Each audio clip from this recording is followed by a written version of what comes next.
عليكم، عاملين ايه؟ يا رب تكونوا بخير وافضل حال.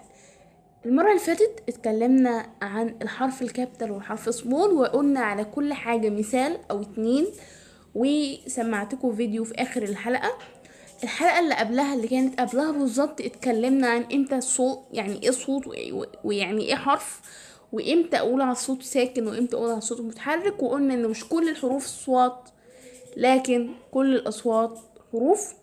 وقلنا ان الحرف بيكون مرئي لكن الصوت بيكتب وبينطق.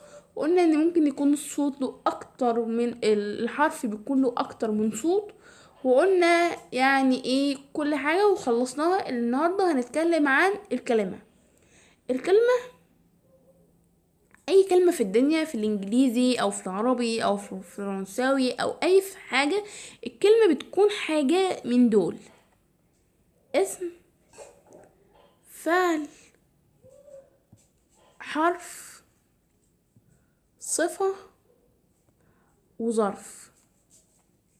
والظرف ده انا ممكن اقول عليه حال، الاتنين واحد. تمام، يبقى الكلمة يا اما بتكون اسم، يا اما بتكون فعل، يا اما بتكون حرف، يا اما بتكون صفة، يا اما بتكون ظرف. تمام. تمام، فانا اعرف ازاي؟ هنتكلم على كل حاجة لوحدها. هنتكلم في الحلقة اللي هي رقم 3 عن الاسم اللي هو النون. قالك ان الاسم ده له انواع كتير جدا. اول نوع فيهم اللي هو بيكون proper noun.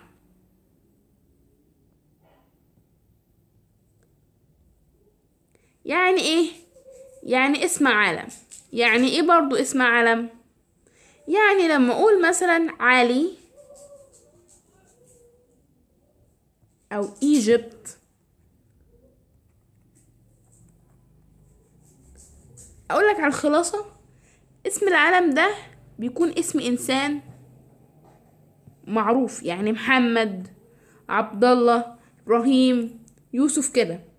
لكن ومثلا اسم دولة، اسم محيط، اسم بحر، كل ده اعلام. تمام، اللي هو مفيش الا واحد. يعني مثلا لما اقول ايجيبت، طيب هاجي ابص هلاقي ان هي مصر، فهي هنا اسم علم. ليه اسم علم؟ عشان هي معروفة. طيب قالك في نوع تاني. يبقى احنا خدنا اول نوع اللي هو اسم العلم اللي هو بروبر ناون، وقالك ان هو بيكون اسم علم. يعني ايه؟ يعني اسم شخص او اسم محيط، اسم دولة، اي حاجة من دي. تمام. قالك في النقطة التانية ان احنا عندنا common noun. وممكن الكومن ناون ده اسميه كونتراكت. بص، كومن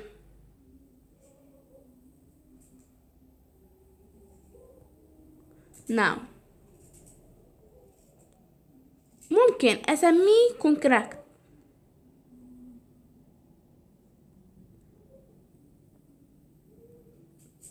كومن ناون يعني اسم عام، يعني اي حاجة مش محددة. يعني لما اقول مثلا سكول،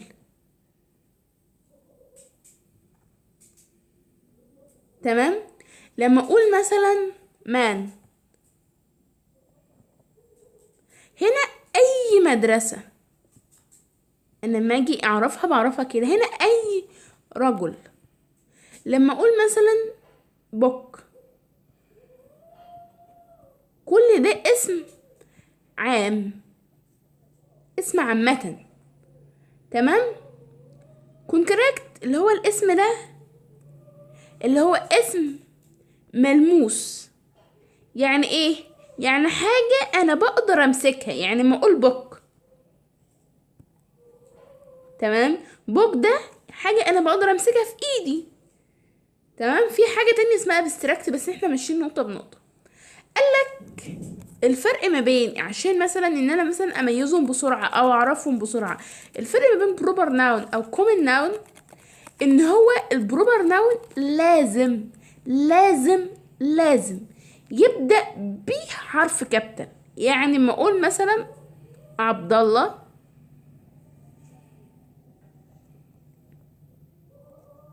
وبوك، وليكن مثلا كايرو، وسكول. هقولك ايه الفرق، هتقولي ان هو ده اسم علم، فده كده كابيتال. بسيطة اهي. طيب بوك اسم عام، اي كتاب محددتش، اللي هو common noun، فهو هنا بوك فهي سمول.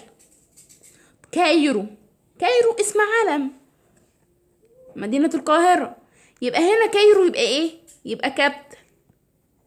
لازم اسم الكومن، كومن اللي هو نون، يكون سمول، لازم. تمام. طبعا هي كل حاجه لها شواذ، بس انا بقولك القاعده يعني. اصل القاعده بيقول ايه؟ ان احنا عندنا اسماء، والاسم ده بيكون له انواع. ان احنا مثلا الاسم بيكون بروبر ناون، البروبر ناون لازم يبدا بكابيتال. ليه؟ لان هو بيكون اسم علم، لكن الاسم عام اسمه عادي. وده يا عم الفرق ما بينهم، ده بغض النظر ان العلم بتكون حاجة يعني حاجة معينة او حاجة مقصودة، او حاجة بمجرد ما اقولها هي معروفة. لكن العام لا، هي حاجة شاملة، حاجة مثلا عامية، زي ما بيقولوا عامية، اللي هو مثلا اي سكول، انا ما حددتش مدرسة معينة. فاهمين؟ يبقى انا كده خدت ان هو ال ان هو الاسم له نوعين اتنين. طبعا احنا له انواع كتير، بس انا باخد نوع اللي هو البروبر والكومن. قالك في نوع تاني اسمه ابستراكت.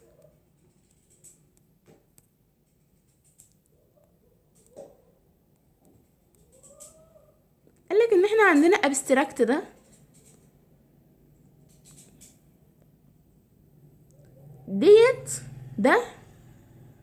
تمام، نوع من انواع الاسم، abstract noun.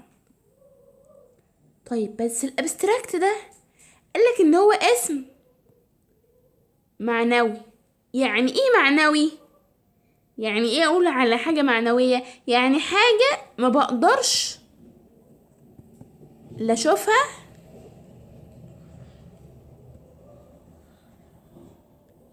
ولا امسكها بايدي، دي ابستراكت. ابستراكت ديت قالك ان هي حاجة انا ما بقدرش امسكها ولا اشوفها بايدي اصلا. تمام. لما اقول مثلا ابستراكت زي مثلا love، الحب، الحب مش حاجة مادية يعني يعني مثلا زي بوك، لا. قالك ان بوك ده كلمة بوك دي كونتراكت. كونتراكت ليه؟ لان هي ديت معناها ان هي حاجة مادية، ان انا بقدر امسكها. شفتوا؟ مش هو يعني هو مثلا بيقول لك ايه، ما يجي مثلا نتكلم مثلا على الفلوس، فيقول لك ايه، هي حاجة يعني شخص مادي اللي هو بيحب الفلوس كتير، فعلموها كده ان هي طالما كونتراكت اللي هي حاجة مادية، فحاجة انا بقدر امسكها بايدي. لكن الابستراكت انا بعرفش امسكه بايدي، زي اللاف، الهابينس كده. قالك يبقى احنا كده خدنا البروبر ناون، قلنا ان هو اسم علم، والكومن ناون اللي هو بيكون اسم عام، وقلنا الكون ابستراكت اللي هو بيكون معنوي زي السعادة، الحب، الاحترام، الحزن، الفرح. الحاجات دي كلها حاجة معنوية، وطالما حاجة معنوية يعني انا مبقدرش امسكها بايدي. قالك ان احنا عندنا الكونتراكت اللي احنا اتكلمنا عليه قبل كده، وقلت لكم ان هو بيكون مثلا ايه،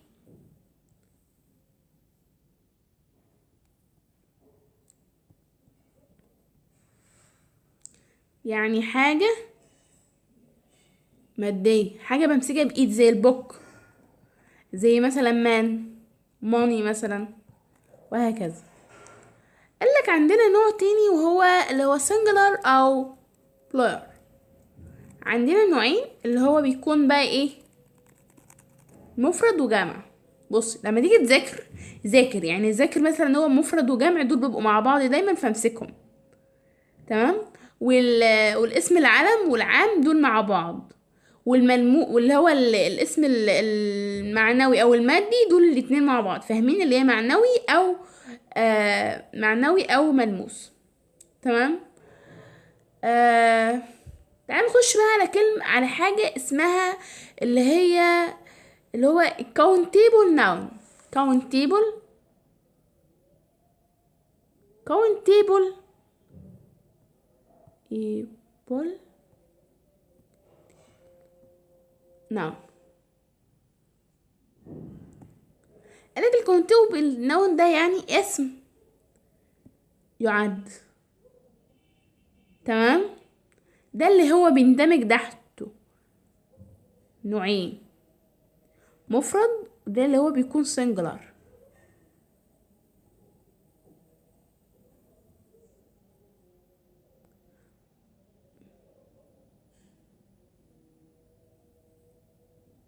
والجمع اللي هو بيكون plural، ده اللي هو جمع. تعالى اشرح لك كل حاجة بالتفصيل بقى. السنجلر اللي هو اسم singular،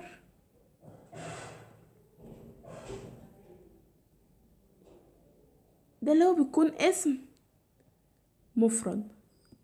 يعني ايه اسم مفرد؟ يعني بحط له، يعني اما باجي اجمعه اقدر احط له اس او اي اس او اي اي اس. اسم مفرد يعني ما باجي اجمع هو بيكون اوريدي، لو هو اسم مفرد هو بيكون اس، اما باجي اجمعه بيكون ار. لو في كل زمن، لو هو مثلا في الماضي اسم مفرد بيكون ووز لو هو مفرد، اما باجي اجمعه او احوله للجمع بيكون وير، وهكذا. يبقى السنجلر اسم مفرد. السنجلر اللي هو الاسم اللي بيقبل اس او اي اس او اي اس. دول بحطهم امتى؟ على حسب كل نهاية كلمة قدامي. تمام.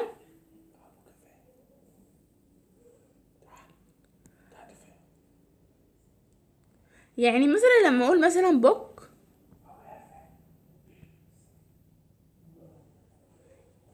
اما باجي اجمعه بيبقى بوكس.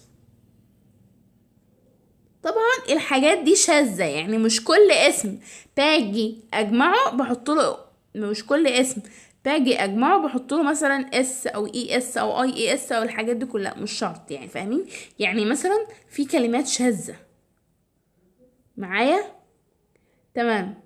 قالك ان هو احنا كده خلاص خدنا الاسم الجمع. تعال بقى نمسح وناخد الاسم، سوري، احنا كده خدنا الاسم المفرد. تعال بقى ايه ناخد الاسم الجمع.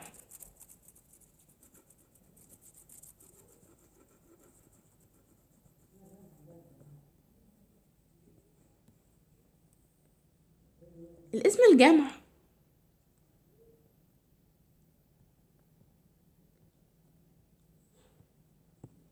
اللي هو الاسم الجمع ده، قالك ان الاسم الجمع ده هو اوريدي بيكون جمع.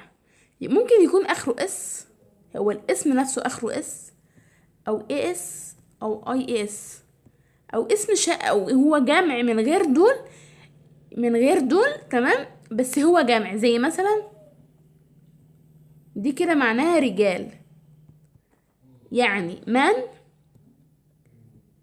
جمعها دي. ودي ان انا بقولك ان مش كل اسم بجمعه بحط له اس او اي اس او اي اس، مش شرط. زي مثلا بوي، هو هنا في المفرد، اما باجي اجمعه بحط له بويز، بحط له ايه؟ بحط له اس. وستوري مثلا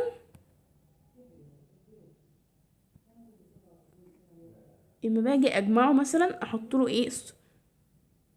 ديت هحولها لايه؟ لاي، بعدين احط الاي اس.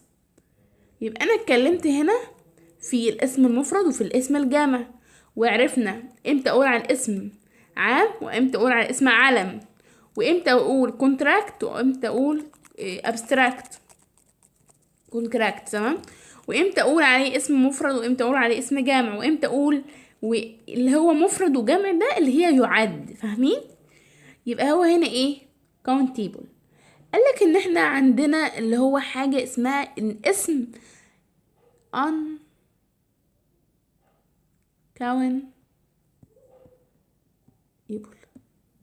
اسم لا يعد. قالك الاسم اللي لا يعد ده هو دايما مفرد، دوما مفرد، يعني بياخد از على طول او ووز على حسب اللي هو الزمن اللي انا بتعامل معاه يعني. قالك ان هو الاسم اللي هو الاسم لا يعد ده دايما ايه؟ مفرد. يعني زي مثلا ووتر. ووتر يعني ميه، دي بتتجمع؟ لا،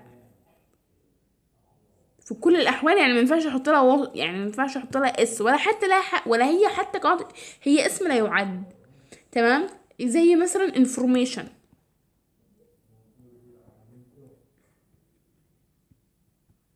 هي الاسم نفسه ما بتعدش. تمام. وما بتعدش يعني مفرد. تمام. قالك ان احنا عندنا حاجة اسمها individual، اللي هو بيكون الاسم فردي، يعني واحد بس. زي مثلا لما اقول ايه؟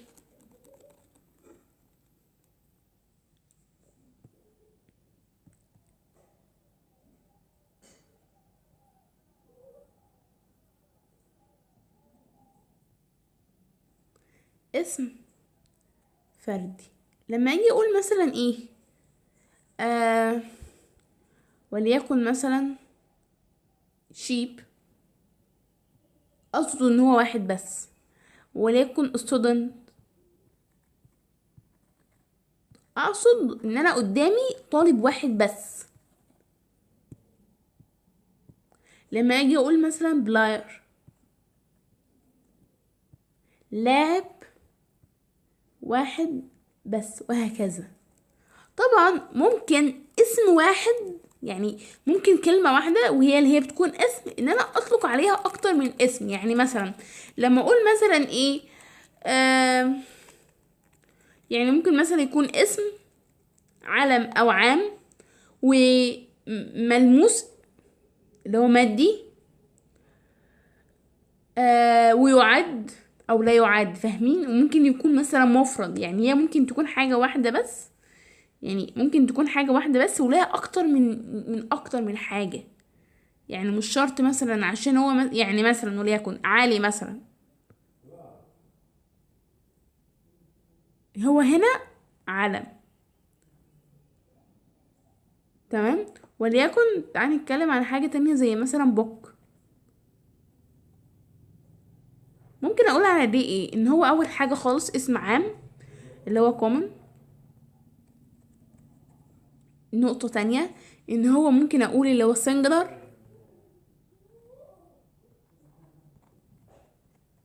تمام. ممكن ارجع اقول مثلا ان هو countable، اسم بقدر اعده عادي.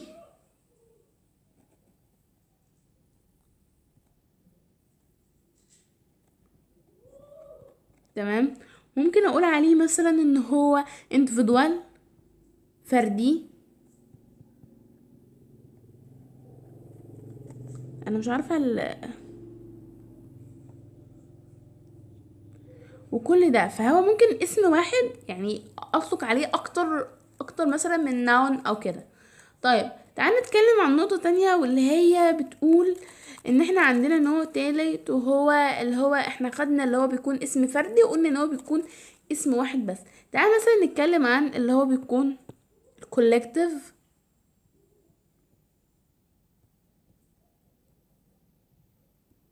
noun. ده بيكون اسم جمعي. يعني ايه؟ يعني لما اقول مثلا family،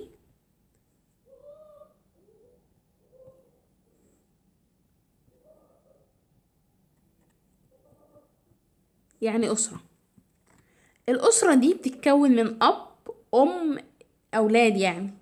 يعني اسرتي بتتكون من ماما وبابا محمد، تمام. فهي اسره، مع ان هو اسم عادي، بس هي اندمجت اكتر من، يعني اكتر من شخص فيها، مش شخص واحد. فده بيكون جمعي. زي ما اقول مثلا تيم، الفريق، ما بيكونش اسم واحد، فاهمين؟ يعني ما بيكونش مثلا ان هو اقصد شخص واحد بس، لا. مثلا لما اقول في تيم، في اللي هو كرة القدم مثلا، هي بتكون الفريق بتاع كرة القدم ده بيكون ليه ناس كتير جدا. بس انا لما جيت اتكلم معاه انا قلت تيم واحد، فاهمين؟ فده كده اسمه جمعي. طبعا اللي هو الاسم ده انا ممكن اعمله، اتعامل معاه لان هو جمع وعلى ان هو مفرد، على حسب انا اقصد ايه. اقصد مثلا ان هو حاجه لوحده ولا اقصدهم كلهم. فهي ممكن اتكلم على حاجتين، اللي هي كاونت تيبل، وان هي ممكن تكون مثلا اللي هي بتكون سنجلر او بليار، اللي هو على حسب هي جمع ولا مفرد. قالك ان احنا عندنا اخر حاجه بقى خالص، ان هي بتكون كومباوند ناون. يعني ايه؟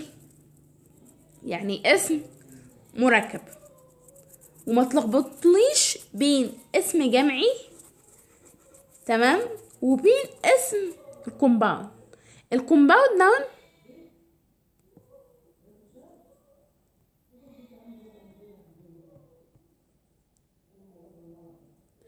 الكومباوند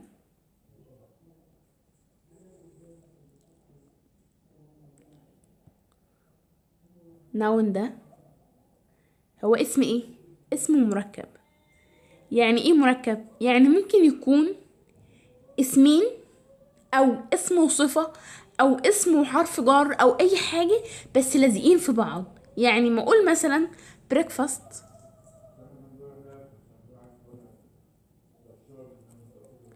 بري،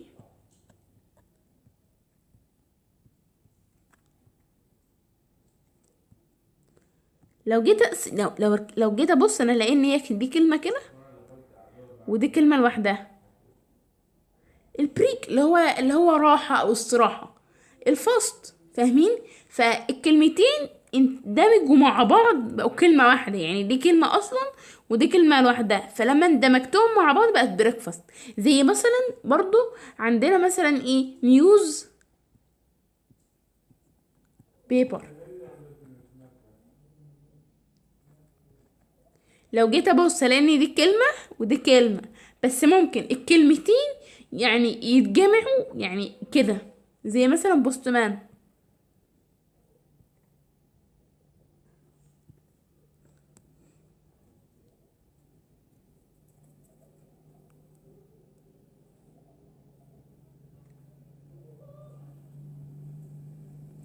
دي كده يعني كلمتين اتجمعوا مع كلمة واحدة عشان يدوني معنى. يعني يعني ما مثلا رجل اتجمعت مع بوست ادتني اللي هو الرجل بتاع البوسطة. فنيوز بيبر دي اخبار ودي ورقة، ادتني اتجمعوا مع بعض عشان يديني جريدة، اللي هي الجريدة اللي بتتقرأ دي، او الجورنان، في ناس بيقولوا عليه جورنان. فكل ده تمام. هي بتكون في الاصل كلمة، يعني هي في الاصل بتكون كلمة وكلمة، فانا بجمعهم مع بعض عشان يدوني كلمة واحدة. آه زي مثلا بس اخر نوع بقى، وهتلاقي ان هو نوع هقولك عليه اسمه كومباوند، اللي احنا خدناه اصلا. بصوا يا شباب، بصوا يا شباب، عشان نفرق ما بين الكومباوند والكولكتيف بحاجة سهلة جدا. هنعمل مقارنة، تمام، وهقول لكم. وقيس بقى على كل، يعني قيس على كل ده بقى ايه. المشكلة ان انا ما بعرفش يعني ايه. هحاول. بصوا، قيس بقى على كل حاجة تشوفها على اساس الكلمة دي.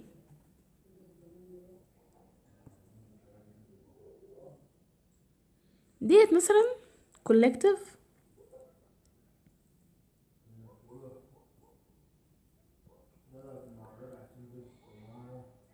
وده اللي هو مثلا compound. تعال نتكلم مثلا collective. قالك ان هو بيكون اسم جمعي، زي مثلا التيم، وقلنا ان هو بيكون شخص واحد، يعني سوري، هي اسم تحس ان هي اسم مفرد بس في اكتر من شخص، زي فاميلي، اسرة. ما قلتش اسرات، انا قلت اسرة. زي كلاس، government.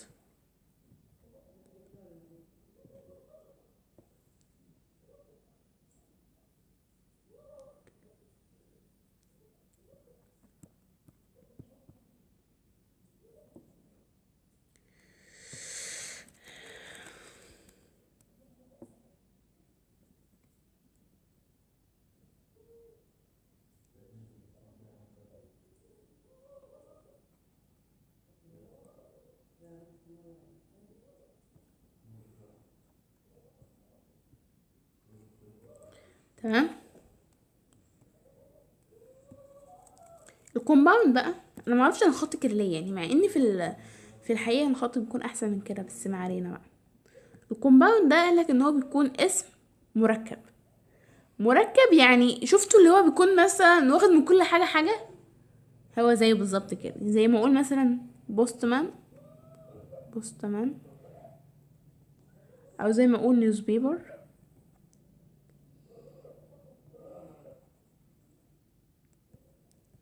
او ما اقول بريكفاست،